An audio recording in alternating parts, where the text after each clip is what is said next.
Rahman, welcome to a new edition of Africa Today, and in this edition of the program we will focus on the 9th Tokyo International Conference on African Development TICAD, which is expected to propose a new economic integration initiative spanning from the Indian Ocean to Africa, and Egypt is expected to take part in the TICAD 9th Japan-Africa Conference taking place this year in Yokohama from 20th to 22nd of August. Here is the full story.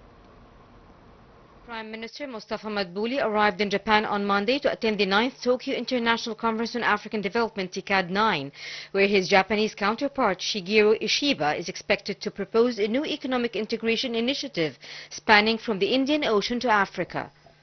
Madbouli is attending the three-day conference in Yokohama from August 20 to 22. He is scheduled to participate in the opening session alongside the Japanese Prime Minister, African heads of state and government, and the heads of international and African organizations. On the sidelines of the summit, Madbouli is slated to hold a number of high-level meetings and meet with officials from Japanese and African organizations, as well as the heads of major Japanese companies. His stay in Japan included participating in a Japan-Egypt Business Council forum to discuss opportunities for cooperation between Egyptian and Japanese companies. At the summit, Japanese Prime Minister Ishiba announced a plan to facilitate trade and investment for Japanese companies operating in Africa, according to government officials.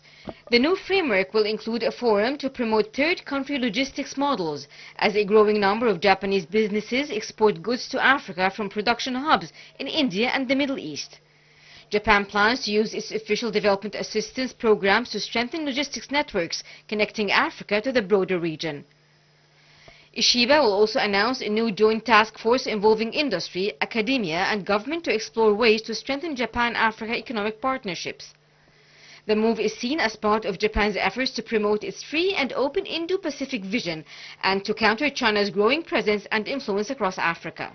TICAD, co-organized by the Japanese government, the African Union Commission and the United Nations, has been a cornerstone of Japan's Africa policy since its establishment in 1993.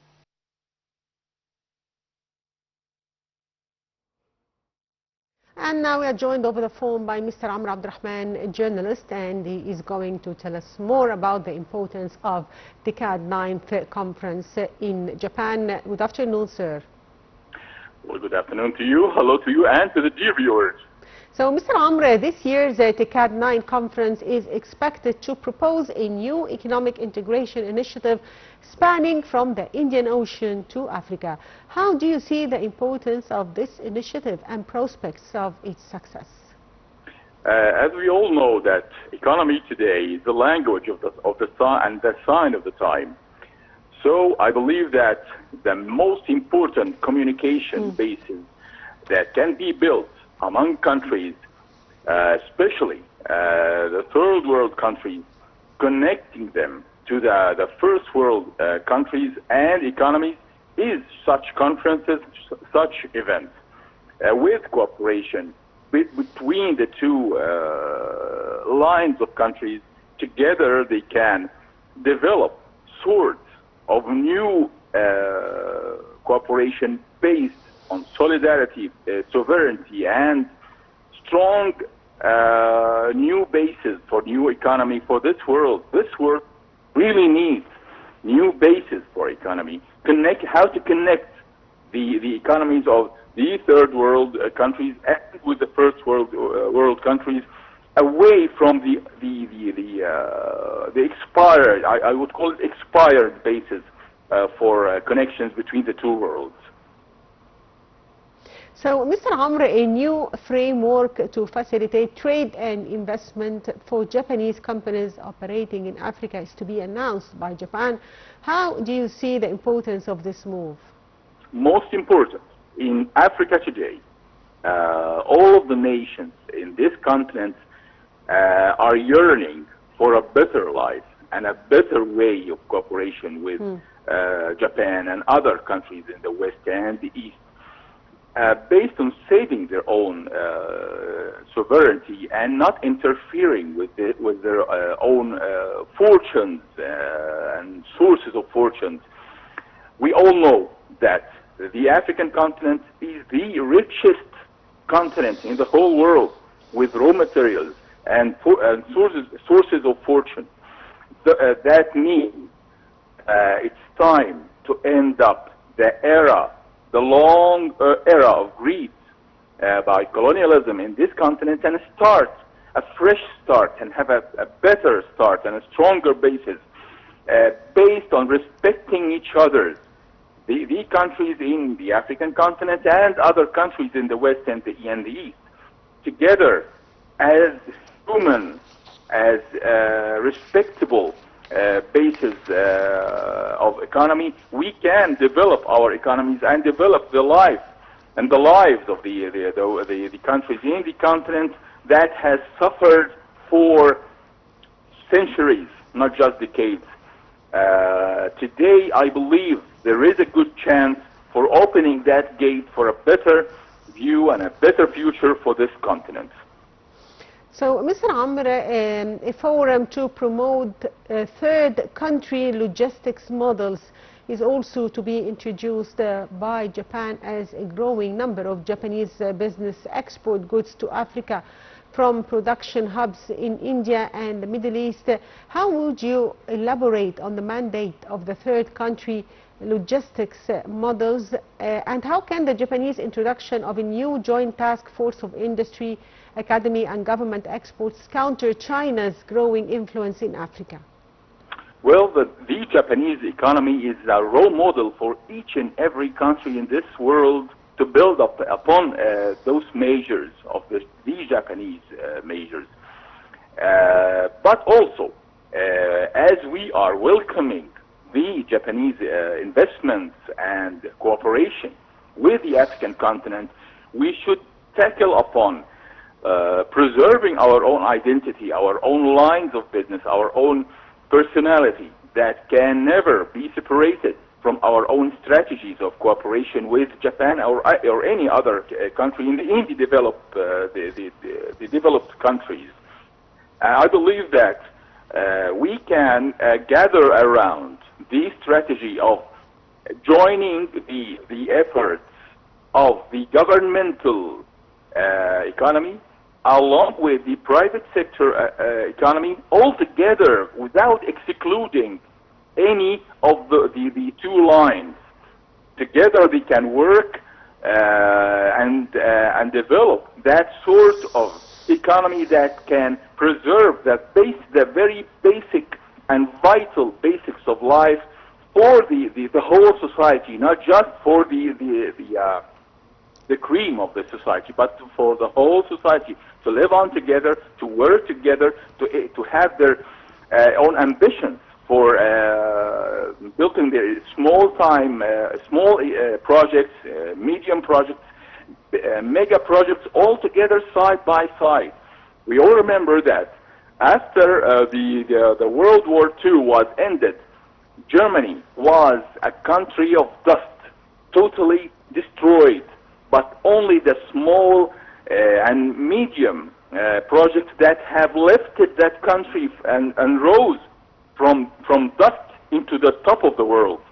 The same industry, the same majors should be not ever excluded in building any economy of the world and the countries in the third world, especially in Africa.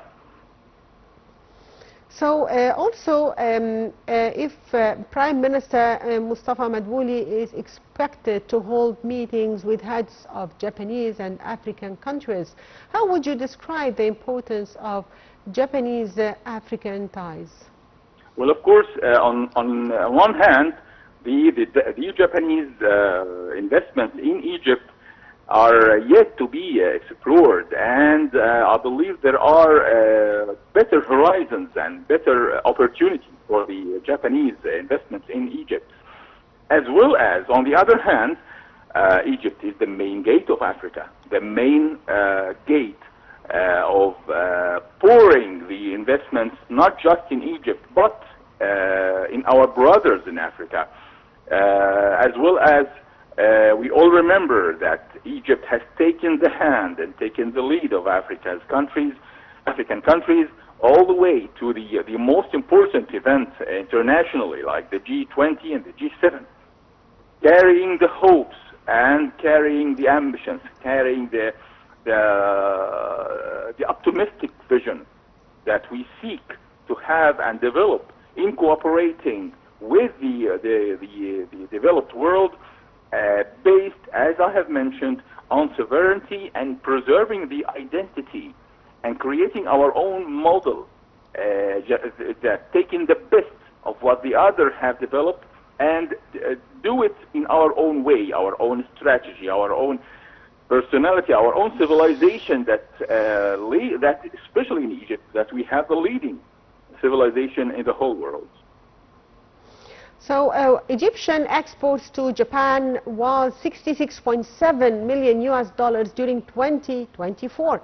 How do you read the numbers? How can we increase our exports to Japan? Well, of course, those are the numbers that we really need and seek to increase by all means and by all ways we can achieve.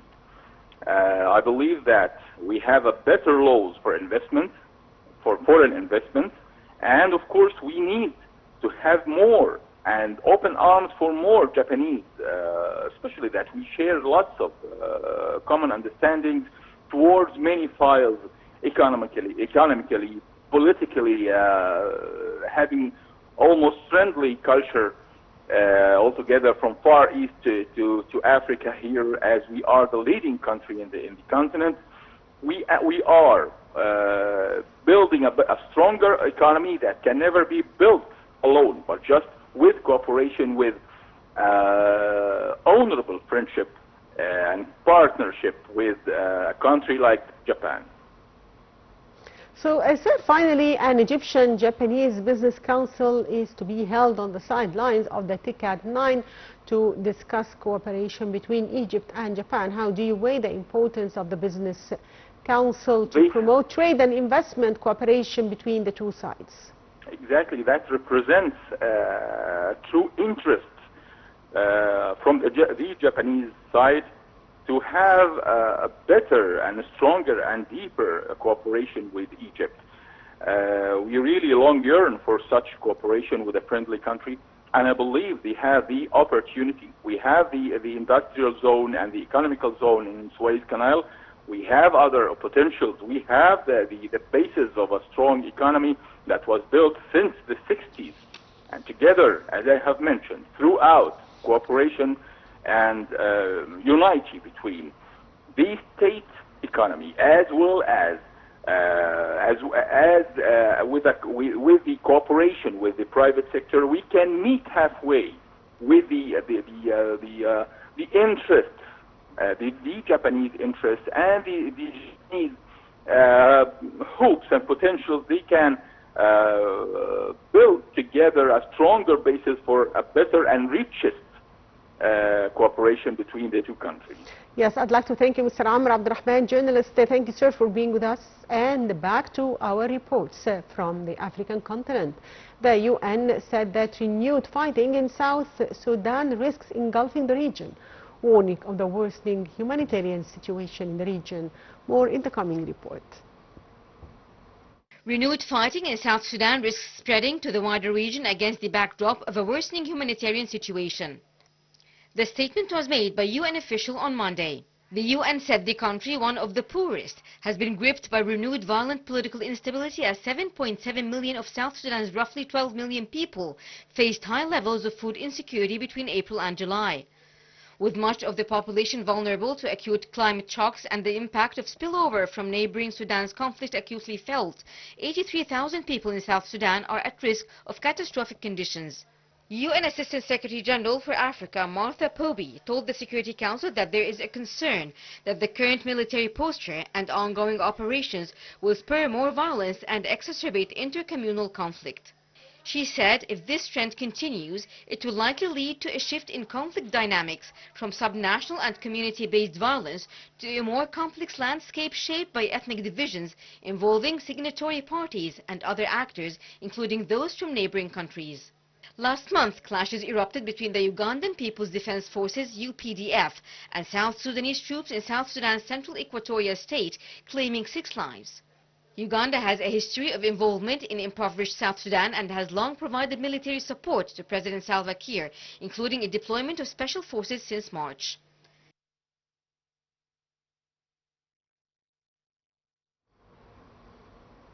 And rebel fighters have killed at least 52 civilians in the east of the Democratic Republic of Congo in recent days. The UN peacekeeping mission in the country reported casualties. Details follow. The UN peacekeeping mission in DR Congo, called MONUSCO, said attacks from the Allied Democratic Forces (ADF) targeted several villages in the North Kivu province between August 9 and 16, killing 52 civilians, warning that the toll could go up. After a relative lull in recent months, ADF rebels massacred more than 40 people in a church at the end of July in Komanda, a town in neighboring Ituri province. The renewed violence comes as a separate conflict between the DRC and the Rwandan-backed M23 group continues to simmer in the east of the country, despite a series of peace treaties signed in recent months. The latest ADF violence was accompanied by kidnappings, looting, the burning of houses, vehicles and motorcycles, as well as the destruction of properties belonging to populations already facing a precarious humanitarian situation. The ADF, an armed group originally formed by former Ugandan rebels, has killed thousands of civilians and increased looting and killings in northeastern DRC, despite the deployment of the Ugandan army alongside Congolese armed forces. Among the 52 victims so far this month, at least 9 were killed overnight from Saturday to Sunday in an attack on the town of Oicha in North Kivu. A few days earlier, the ADF had already killed at least 40 people in several towns. At the end of 2021, Kampala and Kinshasa launched a joint military operation against the ADF, dubbed Shujaa, so far without succeeding in putting an end to their attacks. But the joint operations have pushed the ADF to more isolated and difficult to access areas, where the military is often slow to intervene.